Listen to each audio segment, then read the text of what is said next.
So, checkered flag is out. We are now starting to see people finishing off their lap times. So currently Alex Budd, the one on the bubble. Beaver Sammer's just come across the line and they will not go into the next part of qualifying. Peja has managed to make it around and get themselves started on a lap. Guatz in the Ferrari is now just coming around the final turn. Let's see how much they're able to improve here. The DRS opening up on the Scarlet car. Across the line they come. It's only 17th place for them. So Dirt Chocolate will make it through with that time that puts them in P14 at the moment. And so everybody else then, who is currently in the top 15, is safe. The question is, with the exception, of course, of Alex Budd. Alex Budd, having retired from the session earlier on then, with Peja out on track, if they're able to improve sufficiently, then of course, that will knock Alex Budd down and out here in qualifying.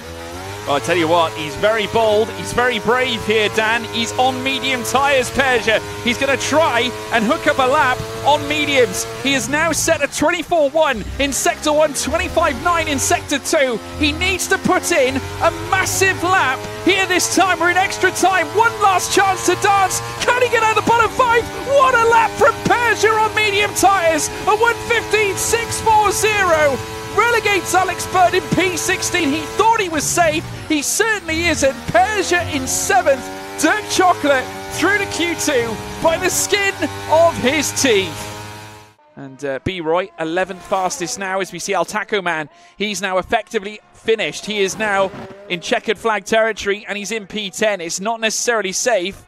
And let's just say this as well, his teammate is just behind him and has got enough time to at least settle in one additional lap. Chesnoid Gaming coming through that final chicane. Now he's got Hoodie Pete ahead of him. JD Devil Noob, who is effectively out of the session as well. Dirk Chocolate, 15th fastest and looking to improve on his previous run of a 1:16.231. Chesnoid, though, finding a little bit all the time as he now makes his way through the final corner. Can he deliver? No, coming into the pit lane. Not content. That's the end of his session. So Chesnoid is out. Hoodie Pete is out as well. B-Roy on the cusp. He's in 11th. I think he set his final run. Dirk on his flying lap now needs to try and unhinge something in order to try and garner himself a place into Q3. This could be an important lap. He's got traffic ahead of him. He dodges it, makes his way through Ravazza 1, soon to be Ravazza 2. Mere seconds on the clock in terms of extra time. And Dirk Chocolate in the Red Bull looking to pull off an extraordinary feat.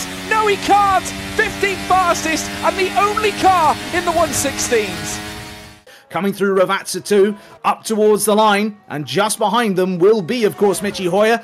Up towards the line goes Curbs. Curbs does a big improvement in the final sector, 15.1 as it is. Mitchie Hoyer then will be next to cross the line. That McLaren comes up towards that start-finish line, and it is a second place with a 14.4 as the checkered flag comes out. That is not a bad time at all, but it has been a sensational time delivered at the front end of the field here today. A 13.8 from M-Sky-Z. Will anybody be able to beat that? I wonder. I doubt it. Here comes their teammate now, Peja, across the line in a few seconds here. Up towards the line comes Mercedes, and they make it a Mercedes front row lockout so far. 1:14.2. Very, very good time from Peja there, especially all that improvement that we've seen from them just within these sessions too. Yeah, Hayden Gullis also coming through now towards the start-finish line. He's looking for an improvement, goes 4th fastest. The Giraffe is delighted, makes his way into the top 4. That is sensational. Mr. Dale, unfortunately, not improving on his time, but Zafso goes 3rd fastest. Near enough 4.5 tenths improvement of 14.401 for the Aston Martin. And that is a Mercedes engine-powered top 4 with M-Sky-Z, Peja, Zafso, Mitchie Hoyer. It's Mercedes twice, an Aston Martin and a McLaren. They are in. It's 4 Mercedes engines in the top 5. Fastest man is M-Sky-Z, Peja in 2nd place, Zafso in 3rd, Mitchie Hoyer in 4th, Hayden Gullis in 5th, Matty D13 in 6th. Great session from him as well. Sprout in 7th, Curbs in 8th, Al Taco Man in 9th, Mr. Dale P10. Whilst it wasn't necessarily up at the top end, Mr. Dale still delivering a decent performance to get into Q3, and I think he'll be thrilled with that.